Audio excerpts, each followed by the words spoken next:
Hello friends, welcome to technology broadcast YouTube channel. ఈరోజు మనం ఈ వీడియోలో టాప్ 10 గ్రోయింగ్ ఫీల్డ్స్ గురించి తెలుసుకుందాం.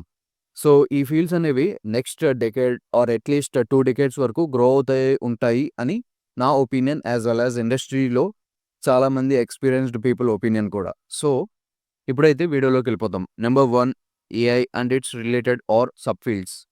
అంటే దీనిలో మనకి artificial intelligence, machine learning, deep learning, data science, data analysis, business analysis, data engineering, NLP, computer vision, gen AI or LLMs, prompt engineering ఇవన్నీ వస్తాయన్నమాట. ఓకే. సో, ఈ ఫీల్డ్స్‌లో బేసిక్ లెవెల్ నుండి అంటే స్టార్టింగ్ లెవెల్ నుండి associate AI engineer or associate ML engineer or junior data scientist or junior data analyst వరకు or senior data analyst or senior data scientist or senior AI engineer or senior ML engineer or senior AI architect వరకు ప్రతి ఒక్క level వస్తుంది. ఓకేనా? So, ఒక ఏమంటారు, ఒక prediction are ఒక అనాలిసిస్ ఆర్ ఒక రిపోర్ట్ ఏంటంటే AI and it's related fields ఇప్పుడు ఏవైతే చెప్పున్నావో ఈ ఫీల్డ్స్ అన్నీ మనకి నియర్ ఫ్యూచర్‌లో $17 ట్రిలియన్ ఓకే. అంటే $17 ట్రిలియన్ వర్త్ చేసే ట్రాన్సాక్షన్స్ కావచ్చు ఆర్ నెట్ వర్త్ కావచ్చు ఆర్ ఏమంటారు ప్రాఫిట్స్ కావచ్చు చేస్తుంది అని అంటున్నారు. 17 ట్రిలియన్ అంటే మనకి ఆల్మోస్ట్ చైనా జీడీపీ అని చెప్పుకోవచ్చు. సో, ఇంత అమౌంట్ ఆఫ్ హ్యూజ్ డాలర్స్ అనేది ఓకే. ఆర్ గ్రోత్ అనేది ఈ పర్టిక్యులర్ ఫీల్డ్‌లో మనం చూస్తాము. Next automation or robotics. Automation అంటే మనకి అందరికీ తెలుసు. ఎక్కడెక్కడైతే మాన్యువల్ లేబర్ ఉంటుందో ఆ మాన్యువల్ లేబర్‌ని ఆటోమేట్ చేసే ప్రాసెస్. అంటే like computer manufacturing or mobile manufacturing or mobile assembly ఇలాంటి ఫీల్డ్‌లో మనం చూసే ఉంటాం. చాలామంది పీపుల్ ఆర్ వర్కర్స్ అనేవాళ్ళు అసెంబుల్ చేస్తారు. దాన్ని టెస్ట్ చేస్తారు. Okay. With all the safety measures. ఇలాంటిదంతా మనకి ఆటోమేట్ అయ్యే ఛాన్స్ ఉంది. యాస్ వెల్ యాస్ అవుతుంది కూడా. ఇప్పుడు మీరు కనుక బాగా ఏమంటారు రిచ్ ఆటోమొబైల్ కంపెనీస్‌ని చూసుకుంటే ఆర్ లగ్జరీ ఆటోమొబైల్ మ్యానుఫ్యాక్చరింగ్ చూసుకుంటే లైక్ టెస్లా అవ్వచ్చు, మెర్సిడీస్ అవ్వచ్చు, సో ఆన్. ఇలాంటి వాటిల్లో మనకి రోబోటిక్ హ్యాండ్స్ అనేది బాడీని అసెంబుల్ చేయడం, ఓకే. బాడీని టెస్ట్ చేయడం, రోల్ చేయడం ఇలాంటి ప్రాసెస్ అంతా చేస్తుంది. ఈ ప్రాసెస్ అనేది ఇంకా మిగిలిన కాంపోనెంట్స్‌కి కూడా వెళ్ళే ఛాన్స్ అయితే ఉంది. ఇంకోటి రోబోటిక్స్. రోబోటిక్స్ ఇదివరకు అసలు రోబోటిక్స్‌లో జనరల్ రోబోటిక్ కంపెనీ ఆర్ రిక్వైర్మెంట్‌ని బట్టి సాఫ్ట్‌వేర్ ప్రోగ్రామింగ్ లాంగ్వేజ్ వస్తే సరిపోయేది. బట్ ఇప్పుడు ఆల్మోస్ట్ ఆల్ అన్ని రోబోటిక్ కంపెనీస్ ఏఐ అనేది మ్యాండేట్ స్కిల్ చేసేసాయి. అంటే నీకు ప్రోగ్రామింగ్ లాంగ్వేజ్‌తో పాటుగా ఖచ్చితంగా ఏఐ అనేది రావాలి. జెన్ ఏఐ, ఎల్ఎల్ఎమ్స్ గురించి మాట్లాడట్లేదు. నేను యాక్చువల్ ఏఐ గురించి మాట్లాడుతున్నాను. అంటే AI algorithms, mathematics, programming so on అనమాట. ఓకే. ఆర్‌పిఏ అనేది వన్ ఆఫ్ ద ఎగ్జాంపుల్ చెప్పుకోవచ్చు. Robotic process automation. ఇది one of the popular domain అని చెప్పుకోవచ్చు. ఈ రోబోటిక్స్ ఆర్ ఆటోమేషన్ డొమైన్‌లో. ఓకే.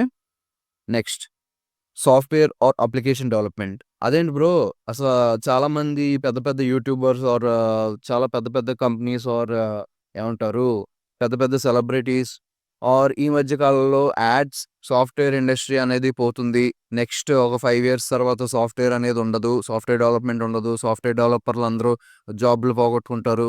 ఇలా చెప్తున్నారు. ఇప్పుడు ఈ వీడియోలో ఏమో సాఫ్ట్‌వేర్ ఆర్ అప్లికేషన్ డెవలప్‌మెంట్ అనేది గ్రో అవుతుంది అని చెప్తున్నారు. అని చెప్పి మీకు ఒక బిగ్ క్వెషన్ రావచ్చు. నేను ఒప్పుకుంటా. ఏంటంటే సింపుల్. మనకి కంపెనీస్‌కి ఏం కావాలి అల్టిమేట్‌గా? ప్రాఫిట్ అనేది కావాలి. అది ఏ కంపెనీ అన్నా అవ్వచ్చు. నువ్వు పెట్టిన కంపెనీ అవ్వచ్చు, నేను పెట్టిన కంపెనీ అవ్వచ్చు or some other person 20 years back or 70 years back or 200 years back పెట్టిన ఒక software or application development company కావచ్చు. ఈ కంపెనీలో అల్టిమేట్‌గా వాళ్ళకి ప్రాఫిట్స్ కావాలి. గ్రోత్ కావాలి. ఓకే. ఎన్ని కంట్రీస్‌లో మన ప్రెజెన్స్ ఉంది అనేది కావాలి. సో, ఇదంతా కావాలి అంటే వాళ్ళు ఖచ్చితంగా ప్రస్తుతానికి జాబ్స్ కట్ ఆఫ్స్ చేస్తారు. లే ఆఫ్స్ చేస్తారు. మనం రీసెంట్‌గా గురించి అంటే రీసెంట్ న్యూస్ గురించి మాట్లాడుకున్నట్టయితే టీసీఎస్ 15,000 ఎంప్లాయీస్‌ని వరల్డ్ వైడ్ లే ఆఫ్ చేసింది అని విన్నాం. మైక్రోసాఫ్ట్ కూడా 12,000 15,000 ఎంప్లాయీస్‌ని వరల్డ్ వైడ్ కట్ ఆఫ్ చేసింది ఆర్ లే ఆఫ్ చేసింది అని విన్నాం. As well as some other companies కూడా, big companies like Intel, Google, so on. ఇదంతా ఎందుకు జరుగుతుంది అని మీరు అడిగితే, ఎందుకు జరుగుతుందంటే ఇండస్ట్రీ అనేది, సాఫ్ట్‌వేర్ ఆర్ ఐటీ ఇండస్ట్రీ అనేది ఒక షిఫ్ట్‌కి గురవుతుంది. జస్ట్ లైక్ మనకి ఇండస్ట్రియల్ షిఫ్ట్ ఏదైతే ఉందో, అంటే అగ్రికల్చర్ నుండి ఇండస్ట్రీకి ఎలా అయితే ట్రాన్సిషన్ అయ్యామో హ్యూమన్స్ అనేవాళ్ళం, అదే విధంగా regular software or IT field అనేది ఈ gen AI, LLM applications or advancements in artificial intelligence వల్ల ఒక షిఫ్ట్‌నైతే చూస్తుంది.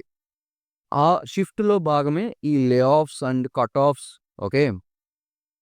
సో, మీరు ఏ డెవలప్‌మెంట్‌లో అన్నా ఉండొచ్చు. లైక్ ఫ్రంట్ ఎండ్ డెవలపర్ అయి ఉండొచ్చు, బ్యాక్ ఎండ్ డెవలపర్ అయి ఉండొచ్చు, ఫుల్ స్టాక్ అయి ఉండొచ్చు, ఆండ్రాయిడ్ అయి ఉండొచ్చు. అంటే ఆండ్రాయిడ్ అప్లికేషన్స్ డెవలప్‌మెంట్ అయి ఉండొచ్చు, ఆర్ ఐఓఎస్ అయి ఉండొచ్చు, or Windows, Linux, macOS. Okay. VR and AR. Games అయి ఉండొచ్చు, నార్మల్ యాప్స్ అయి ఉండొచ్చు. ఏ డెవలప్‌మెంట్‌లో ఉన్నా ఖచ్చితంగా ఒకటైతే గుర్తుపెట్టుకోండి. మీ స్పెసిఫిక్ ఫీల్డ్‌లో ఆర్ మీరు వర్క్ చేసే టెక్ స్టాక్ ఏదైతే ఉందో, దానికి best of the best gen AI or LLM tools రావాలి. అర్థమైందా? ఆ ఫీల్డ్‌కి సంబంధించిన best of the best AI applications అవ్వచ్చు ఆర్ జెన్‌ఏఐ అప్లికేషన్స్ అవ్వచ్చు. వాటి యూసేజ్ అనేది మీకు కంపల్సరీగా తెలియాలి. Irrespective of your experience. మీకు 10 ఇయర్స్ అన్నా ఉండొచ్చు, 15+ ఇయర్స్ ఆఫ్ ఎక్స్‌పీరియన్స్ అన్నా ఉండొచ్చు. మీరు ఇండస్ట్రీలో సర్వైవ్ అవ్వాలంటే ఖచ్చితంగా ఈ gen AI, LLM tools or usage అనేది ఏ విధంగా వాడాలి, టెక్నిక్స్ ఏంటి అనేది మ్యాండేట్ అయిపోయింది ఇప్పుడు ఇండస్ట్రీలో. నాకు తెలిసిన ఒక ఇన్ఫర్మేషన్ ప్రకారం ఇప్పుడు చాలామంది ఆర్ చాలా పెద్ద పెద్ద కంపెనీస్ ఖచ్చితంగా LLM or prompt engineering, gen AI tools గురించి టెక్నికల్ ఇంటర్వ్యూలో ఆర్ టెక్నికల్ రౌండ్స్ ఉంటాయి కదా! 1 or 3 or 4 or 5 depending on the company. ఇలాంటి టెక్నికల్ రౌండ్స్‌లో మీ టెక్ స్టాక్ గురించి అడగడమే కాకుండా, మీ వర్క్ ఎక్స్‌పీరియన్స్ గురించి ఆర్ మీరు చేసిన ప్రాబ్లమ్స్ ఆర్ ప్రాజెక్ట్స్ గురించి అడగడమే కాకుండా, మీరు ఏ రకమైన ఎల్ఎల్ఎం ఆర్ జెన్‌ఏఐ టూల్ మీద వర్క్ చేశారు? ఎక్కడ వర్క్ చేశారు? ఎలా యూజ్ చేశారు? ఎలా ఫైన్ ట్యూన్ చేశారు? ప్రాంప్టింగ్ టెక్నిక్స్ ఏమేం వాడారు? అనేది కూడా అడగడం జరుగుతోంది.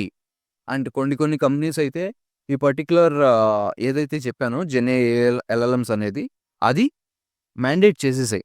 అంటే ఖచ్చితంగా మీరు వాడాల్సిందే అని ఎంప్లాయీస్‌కి ఆర్ సాఫ్ట్‌వేర్ డెవలపర్స్‌కి ఆర్ అప్లికేషన్ డెవలపర్స్‌కి చెప్తున్నాయి. ఓకే. సో, ఇదైతే మీరు మైండ్‌లో ఫిక్స్ అయిపోండి.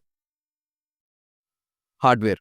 నెక్స్ట్ ఫీల్డ్ వచ్చేటప్పటికి హార్డ్‌వేర్. హార్డ్‌వేర్ అంటే మనకి ఎస్ఓసీ. ఎస్ఓసీ అంటే సిస్టమ్ ఆన్ చిప్ అనమాట. Or processor or chip manufacturing. అంటే మనకి బేసిక్‌గా మీరు చూసే ఫోన్ ఏదైతే ఉందో, అది ఏ ఫోన్ అన్నా అవ్వచ్చు. 5000 రూపీస్ స్మార్ట్ ఫోన్ అయినా అవ్వచ్చు or 50,000 or 1,00,000 rupees smart phone అన్నా అయ్యుండొచ్చు. మెయిన్ కాంపోనెంట్ ఏంటి దీనిలో? ప్రాసెసర్. అంటే క్వాల్కమ్ ప్రాసెసర్ గానీ, మీడియాటెక్ ప్రాసెసర్ గానీ ఆర్ సామ్‌సంగ్ వాడిదైతే ఎక్సినోస్ కానీ సో ఆన్. అదే మనం కంప్యూటర్ లెవెల్‌లో ఆర్ ల్యాప్‌టాప్ లెవెల్‌లో ఆర్ సూపర్ కంప్యూటర్ లెవెల్‌లో మాట్లాడుకుంటే CPU and GPU and TPUs. Okay. CPU అంటే మీ అందరికీ తెలుసు. జీపీయూ అంటే మీ అందరికీ తెలుసు. టీపీయూ అంటే థర్మల్ ప్రాసెసింగ్ యూనిట్ అని ఒకటంటారు. ఇంకోటి టెన్సర్ ప్రాసెసింగ్ యూనిట్. అంటే మనకి ఎన్ఎల్‌పీ ఆర్ ఏఐ అప్లికేషన్స్‌కి ఆర్ డీప్ లెర్నింగ్ అప్లికేషన్స్‌కి యూజ్ అవుతుందనమాట. ఎన్‌పీయూ అంటే న్యూరల్ ప్రాసెసింగ్ యూనిట్. అంటే బేసిక్‌గా న్యూరల్ నెట్వర్క్స్ ఎక్కడెక్కడైతే యూజ్ అవుతాయో, లైక్ వర్చువల్ అసిస్టెంట్స్‌లో గూగుల్ కావచ్చు, సిరి కావచ్చు. అలాగే ఎన్‌పీయూ అనే వన్ ఆఫ్ ద కాంపోనెంట్ కూడా ఇప్పుడు రాబోయే ఆర్ ఇప్పుడొస్తున్న స్మార్ట్ ఫోన్స్‌కి one of the mandate part అయిపోయింది. ఏది? చిప్‌లో ఆర్ ప్రాసెసర్‌లో. ఓకేనా? బేసిక్‌గా యాపిల్ మొబైల్స్ చూసుకున్న ఆర్ గూగుల్ వాడిది అంటే గూగుల్ పిక్సెల్ సిరీస్ ఉంది గదా! అది చూసుకున్న ఎన్‌పీయూ అనే ఒక కాంపోనెంట్ గురించి వాళ్ళు ఖచ్చితంగా మాట్లాడతారు. డెమో ఇచ్చేటప్పుడు. ఆ పర్టిక్యులర్ ఫోన్ గురించి. ఓకే. సో, బేసిక్‌గా ఈ ఎన్‌పీయూ అనేది ఎంత కేపబుల్ లెవెల్‌లో ఉంటుందో ఆర్ ఎంత కాంప్లెక్స్ టాస్క్‌ని చేయగలదో, అంత బాగా వాళ్ళ వర్చువల్ అసిస్టెంట్స్ అవ్వచ్చు ఆర్ వాళ్ళ AI use case or AI features అవ్వచ్చు. అంత బాగా పెర్ఫార్మ్ చేస్తాయన్నమాట. ఓకేనా? సో, దీనికి సంబంధించి మనకి embedded systems, VLSI, MATLAB or some other programming language గూడా యూజ్ అవుతుంది. అంటే హార్డ్‌వేరే కాదు, సాఫ్ట్‌వేర్ వాళ్ళకి కూడా చెప్తున్నానన్నమాట. Next IoT, internet of things. మనందరికీ తెలుసు మన హౌస్ హోల్డ్స్‌లో అంటే మన ఇళ్లల్లో బేసిక్‌గా washing machine, fridge or refrigerator, AC, fan, light ఇంకా రోబో వాక్యూమ్ క్లీనర్ అంటే దానంతట అదే రోబోట్ క్లీన్ చేస్తుంది కదా! ఆర్ మాప్ చేస్తుంది కదా! మన హౌస్‌ని ఆర్ ఫ్లోర్‌ని. సో, ఇలాంటి డివైసెస్‌లో ఖచ్చితంగా డబ్బులు పెట్టి తీసుకోగలిగితే అది ఇంటర్నెట్‌కి కనెక్ట్ అయ్యుంది. అంటే వాడు ఏదో ఒక యాప్ చెప్తాడు. ఆ యాప్‌ని యూజ్ చేసుకొని మీరు ఎక్కడో ఉండి ఆపరేట్ చేయొచ్చు. అంటే జస్ట్ ఇమాజిన్ మీరు విజయవాడలోనో, చెన్నైలోనో, హైదరాబాద్‌లోనో ఉన్నారు. ఓకే. సమ్మర్‌లో బయటికెళ్లారు. ఏదో ఒక పనిలో 45 డిగ్రీస్ ఆర్ 48 డిగ్రీస్ ఉంది. బయట ఒక 1 అవర్ తిరిగారు. సమ్ అదర్ పని మీద. బాగా అలసిపోతారు కాబట్టి ఇంటికెళ్ళాక ఏసీ ఆన్ చేసుకుందాం అనే రోజులు పోయాయి ఇప్పుడు. జస్ట్ మీరు ఒక 10 మినిట్స్‌లో ఆర్ 20 మినిట్స్‌లో ఇంటికి రీచ్ అవుతాం అన్నప్పుడే ఫోన్ తీసి ఆ అప్లికేషన్‌ని ఆన్ చేసి ఏసీ ఆన్ చేసేయొచ్చు. ఓకే. ఇది one of the use case. Car కూడా. ఈ మధ్యన కార్‌లనేవి ఏదో ఒక యాప్ సపోర్ట్ అయితే ఖచ్చితంగా వస్తుంది. సో, ఒక 5 మినిట్స్‌లో నేను ట్రావెల్ చేస్తాను అన్న టైంలో మనం కార్‌లో ఆ పర్టిక్యులర్ అప్లికేషన్‌ని ఓపెన్ చేసి కార్ టర్న్ ఆన్ చేయడం దగ్గర నుండి ఏసీ 23 డిగ్రీస్, 20 డిగ్రీస్ సెట్ చేయడం వరకు జరుగుతుంది. ఇదంతా దేనివల్ల సాధ్యం? ఐఓటీ. సో, ఈ ఐఓటీ అనేది దీని అప్లికేషన్స్ కూడా మనకి ఎండ్‌లెస్ అని చెప్పుకోవచ్చు. అగ్రికల్చర్‌లో యూజ్ అవుతుంది. మెడికల్ ఫీల్డ్‌లో యూజ్ అవుతుంది. And so on. ఏఐ అయితే or AI and it's related or sub fields గురించైతే దాని ఎండ్ కేస్ ఆర్ దాని యూజ్ కేసెస్ కూడా ఎండ్‌లెస్ అని చెప్పుకోవచ్చు. అంటే ఈ ఏఐ అనేది గేమింగ్ ఫీల్డ్‌లో ఉపయోగపడుతుంది. ఎంటర్‌టైన్‌మెంట్ ఫీల్డ్‌లో ఉపయోగపడుతుంది. మెడికల్ ఫీల్డ్‌లో ఉపయోగపడుతుంది. One of the best application or one of the growing application medical డొమైన్‌లో అని చెప్పుకోవచ్చు. ఓకే. మ్యానుఫ్యాక్చరింగ్‌లో ఉపయోగపడుతుంది. ఆటోమేషన్ ఎక్కడెక్కడైతే నెసెసరీ అవుతుందో అక్కడక్కడ ఏఐ అనేది కంపల్సరీ యూజ్ అవుతుంది. రోబోటిక్స్ మీ అందరికీ తెలుసు. రోబోటిక్స్‌లో కూడా యూజ్ అవుతుంది. ఇప్పుడే చెప్పాను. సో, ఈ AI applications or AI use case కూడా ఇర్రెస్పెక్టివ్ ఆఫ్ ఫీల్డ్ బ్యాంకింగ్ ఫీల్డ్‌లో ఉపయోగపడుతుంది. ఇప్పుడు ఓకే.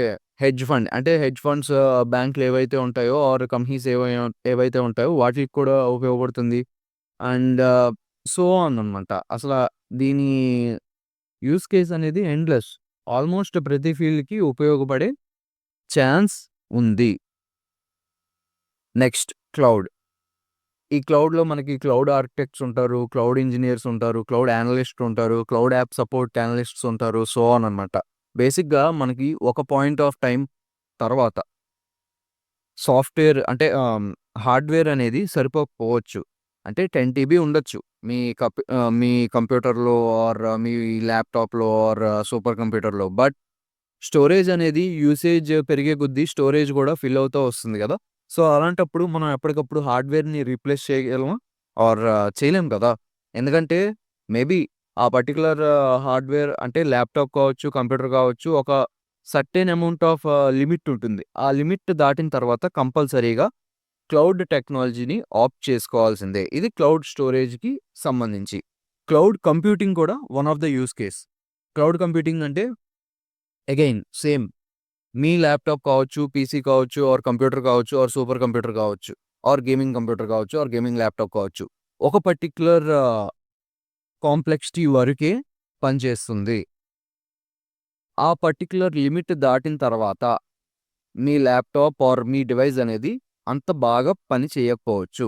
అలాంటప్పుడు మీరు సర్వీస్ సెంటర్‌కి తీసుకెళ్ళి, "అన్న నాకు సీపీయూ అప్‌గ్రేడ్ చేయి, జీపీయూ అప్‌గ్రేడ్ చేయి" అంటే అది అవుతుందా? అవ్వదు కదా! ఒక సర్టెన్ పాయింట్ వరకు అవుతుంది. ఏది గేమింగ్ ల్యాప్‌టాప్స్‌లో ఆర్ ఐ మీన్ గేమింగ్ కంప్యూటర్స్‌లో ఆర్ పీసీ బిల్డ్‌లో. కానీ ఆ పాయింట్ తర్వాత అది కూడా అవ్వదు. సో, అలాంటప్పుడు ఖచ్చితంగా క్లౌడ్ కంప్యూటింగ్‌ని ఆప్ట్ చేసుకోవాల్సిందే. నేను ఆల్రెడీ క్లౌడ్ కంప్యూటింగ్ గురించి చేశాను. మీరు గనక ఇంట్రెస్ట్ ఉంటే ఈ వీడియోని పాజ్ చేసి ఆ వీడియో చెక్ చేయండి.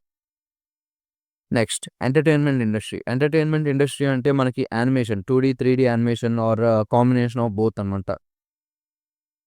Next CGI or graphics. మనందరికీ తెలిసిన పదం ఆర్ మనం రెగ్యులర్‌గా యూజ్ చేసే పదం గ్రాఫిక్స్. అరే! ఇవన్నీ గ్రాఫిక్సా అని పాపులర్ డైలాగ్ కూడా ఉంటుంది. వన్ ఆఫ్ ద మూవీలో. తెలుగు మూవీలో. ఓకే. సో, బేసిక్‌గా మూవీస్‌లో ఎక్కడెక్కడైతే యానిమేషన్ ఉపయోగపడుతుందో ఆర్ వెబ్ సీరీస్‌లో యానిమేషన్ ఉపయోగపడుతుందో ఆర్ గ్రాఫిక్స్ ఉపయోగపడతాయో ఆర్ సీజీఐ ఉపయోగపడుతుందో అలాంటి ఫీల్డ్స్‌లో ఆర్ అలాంటి కంపెనీస్‌కి ఖచ్చితంగా బూమ్ అనేది రాబోతుంది. Thanks to advancements in gen AI and LLM tools. గేమ్స్‌లో కూడా.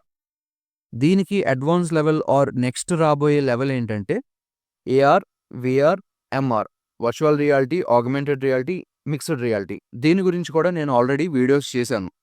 మీకు కనుక ఇంట్రెస్ట్ ఉంటే చూడండి. ఓకే. Next cyber security. మనందరికీ తెలుసు సైబర్ నేరాలు ఈ రోజుల్లో ఎంతలాగా పెరిగిపోయాయో. ఓకే. స్కామ్స్ దగ్గర నుండి హ్యాకింగ్ వరకు, ట్రోజన్ వార్ అంటే ట్రోజన్స్ ఆర్ మాల్‌వేర్ ఇన్సెర్షన్ వరకు ఇదంతా ఏంటి? ఆర్ దీన్నంతా కంట్రోల్ చేసే ఫీల్డ్ ఏంటి? ఆర్ టాకిల్ చేసే ఫీల్డ్ ఏంటి అంటే సైబర్ సెక్యూరిటీ. మీరు కనుక సైబర్ సెక్యూరిటీలో వెళ్దాము అనుకుంటున్నారు ఆర్ నేర్చుకుందాము అనుకుంటున్నారు అంటే you are in the right path.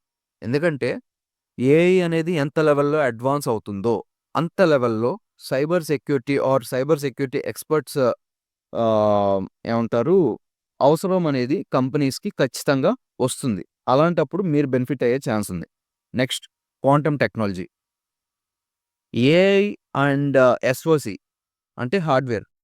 So, artificial intelligence మరియు అడ్వాన్స్‌మెంట్స్ ఇన్ హార్డ్‌వేర్ నెక్స్ట్ ఏ ఫీల్డ్‌కి దారితీస్తుంది?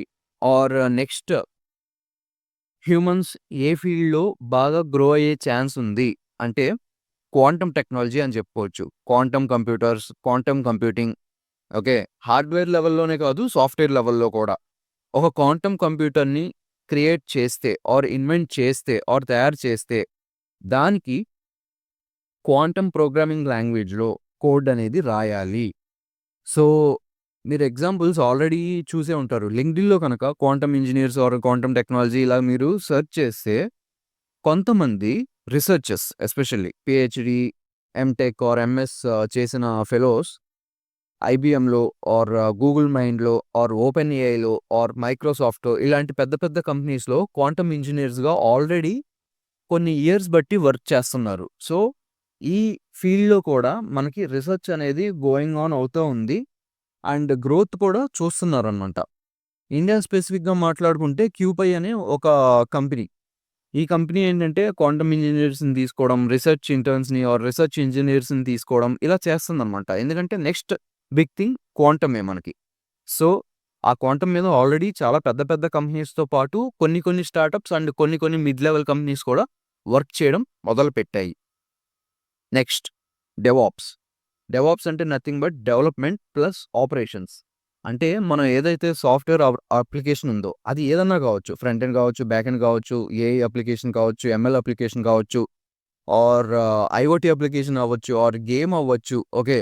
ఏదైతే ఒక అప్లికేషన్ ఉందో అంటే డిజిటల్ ప్రాజెక్ట్ ఆర్ ప్రొడక్ట్ ఉందో. ఓకే. ఇవన్నీ డిజిటల్ ప్రొడక్ట్స్ అని చెప్పుకోవచ్చు కదా! Apps or games. ఈ డిజిటల్ ప్రొడక్ట్స్ అనేది ఎండ్ యూజర్‌కి వెళ్ళినప్పుడు, ఆ ఎండ్ యూజర్ ఏదన్నా ప్రాబ్లమ్స్ ఫేస్ చేస్తే ఆర్ బగ్స్ ఫేస్ చేస్తే ఆర్ ఇష్యూస్‌ని ఫేస్ చేస్తే వాటిల్ని ఫైండ్ ఔట్ చేసి డెవలప్‌మెంట్ టీమ్‌కి చెప్పేవాళ్ళే DevOps engineers or DevOps architects అని చెప్పుకోవచ్చు. ఓకేనా? సో, ఇది ఫ్రెండ్స్ మన వీడియో టాపిక్ వచ్చేటప్పటికి. హోప్ ఈ వీడియో మీకు యూజ్ అయింది అనుకుంటున్నాను. ఈ వీడియో నచ్చినట్టయితే ఖచ్చితంగా లైక్ చేసి షేర్ చేయగలరు. Thank you for watching.